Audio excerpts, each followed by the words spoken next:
menjadi manusia. Terlahir menjadi manusia merupakan suatu keberuntungan bagi setiap orang. Karena pada dasarnya, manusia adalah makhluk yang memiliki akal dan pikiran. Berbeda halnya dengan binatang, tidak mempunyai akal dan pikiran. Dengan memiliki akal dan pikiran, manusia mampu melakukan suatu tindakan. Tindakan tersebut bisa saja tindakan baik dan tindakan buruk. Semua itu tergantung apa yang hendak dilakukan. Baik atau buruk itu tergantung dari diri pribadi masing-masing. Secara etimologi, manusia atau manusa berasal dari kata mano dan usa. Mano yang berarti pikiran atau batin, sedangkan usa berarti luhur, agung atau mulia. Jadi secara harfiah, manusia atau manusa adalah makhluk yang memiliki pikiran atau batin yang luhur, agung dan mulia. Mengapa demikian? Karena pada dasarnya manusia masih bisa menentukan mana yang baik dan mana yang tidak baik. Sebagai umat Buddha, kita memahami bahwa kehidupan tidak hanya satu kali. Sang Buddha menyatakan bahwa kehidupan kita tidak hanya pada kehidupan saat ini saja, melainkan juga kehidupan pada masa lampau. Hal ini sesuai apa yang Buddha sampaikan ketika beliau baru saja mencapai pencerahan. Melalui banyak kelahiran, aku lalui untuk mencari, namun tidak kutemukan si pembuat rumah ini. Sungguh menyedihkan terlahir berulang kali.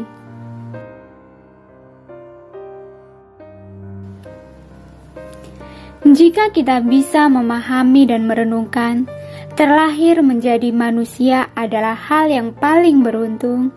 Dengan terlahir sebagai manusia, kita dapat melakukan kebajikan sebanyak mungkin.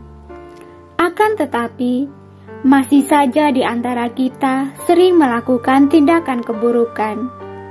Kita cenderung lebih berbakat berbuat kejahatan daripada kebajikan, sehingga dengan perbuatan jahat tersebut akan membawa kita terlahir di alam menderita.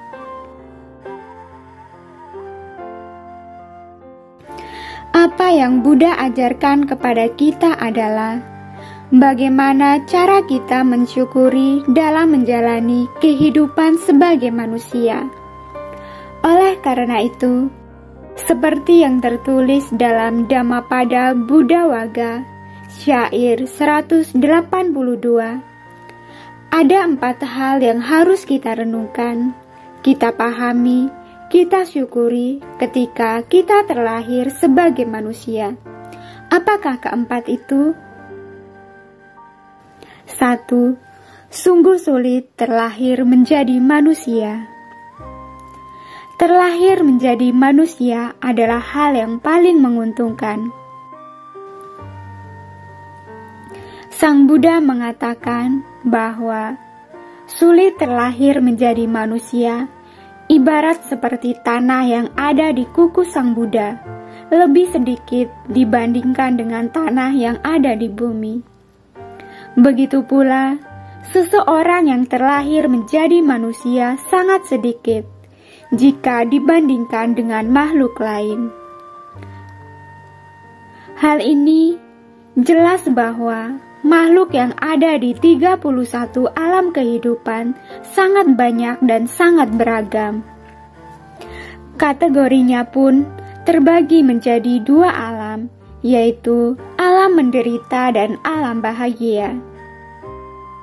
Makhluk yang terlahir di alam menderita meliputi alam binatang, peta, asura dan neraka.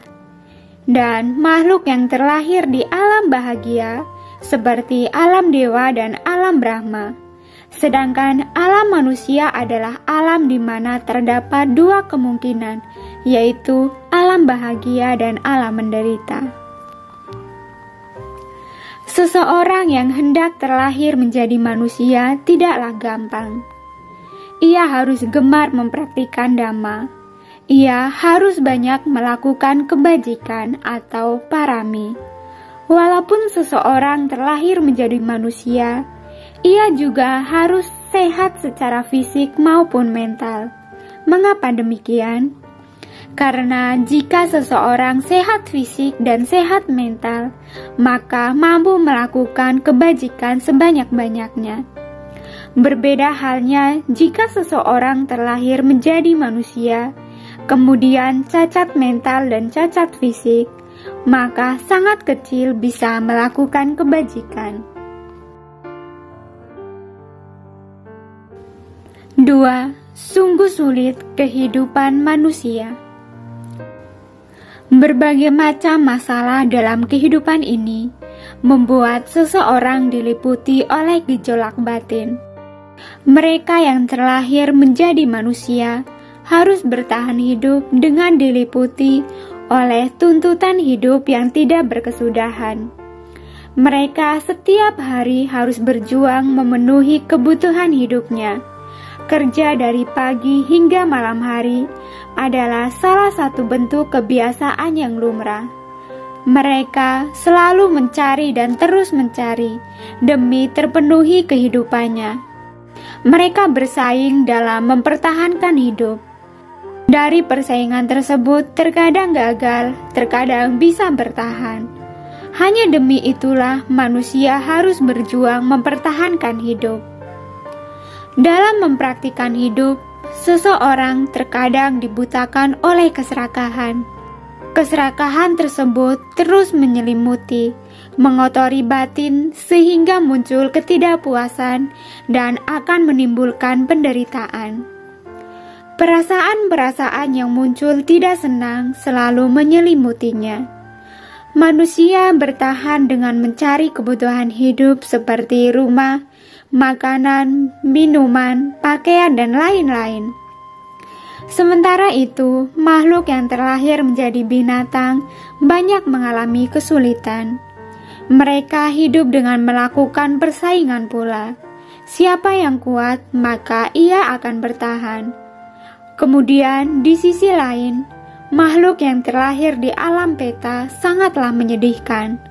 Dalam memenuhi kebutuhan hidup sangatlah sulit.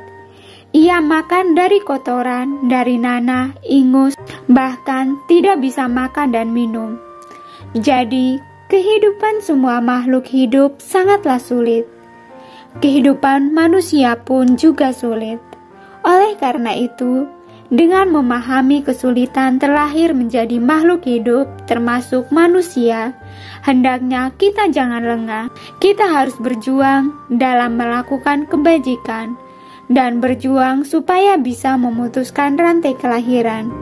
Dengan demikian, maka tidak akan ada kesulitan bagi siapapun tanpa terkecuali.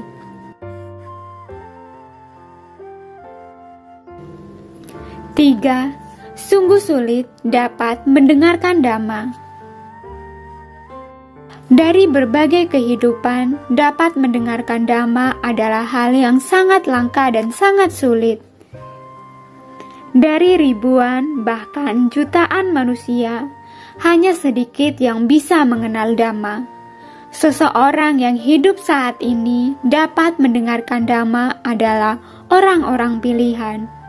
Dhamma yang diajarkan oleh Sang Buddha kepada kita adalah bagaimana cara kita agar hidup bahagia tanpa membenci. Tidak sampai di situ saja, Sang Buddha juga menunjukkan jalan bagi siapapun yang mau mempraktikkan dhamma supaya bebas dari segala penderitaan, bebas dari pengotor batin, dan bebas dari lingkaran samsara. Jadi, kita sangat beruntung bisa mengenal dhamma. Kita adalah orang-orang pilihan. Diibaratkan seperti banyak tumbukan pasir, hanya sedikit kemungkinan untuk muncul berlian di antara tumpukan pasir tersebut. 4. Sungguh sulit munculnya seorang Buddha. Terlahir menjadi seorang Buddha adalah hal yang sangat sulit dan sangat langka. Seseorang yang ingin menjadi Buddha haruslah memenuhi parami yang sangat banyak. Selain itu, untuk menjadi Buddha juga harus melalui banyak kelahiran yang tidak terhingga. Dengan demikian, pencapaian kebudaan bisa tercapai dan bisa terwujud. Terlahir menjadi manusia adalah kesempatan yang paling beruntung. Dengan terlahir menjadi manusia, kita bisa banyak melakukan kebajikan. Tidak hanya itu, dengan terlahir menjadi manusia, kita mampu untuk mempraktikkan Dhamma dan mampu memutus rantai kelahiran kembali. Dengan memahami sulit terlahir menjadi manusia, sulit kehidupan manusia, dan sulit mendengarkan Dhamma, serta sulit munculnya seorang Buddha, kita harus mensyukuri kehidupan saat ini, karena kita bisa terlahir menjadi manusia serta mengenal Buddha Dhamma. Oleh karena itu, kita patut disebut manusia yang paling beruntung di antara manusia lainnya.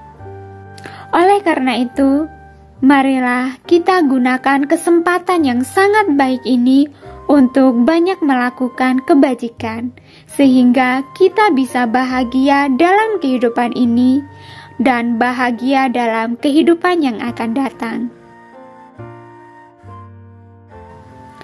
Terima kasih sudah menonton, semoga bermanfaat dan semoga Anda berbahagia.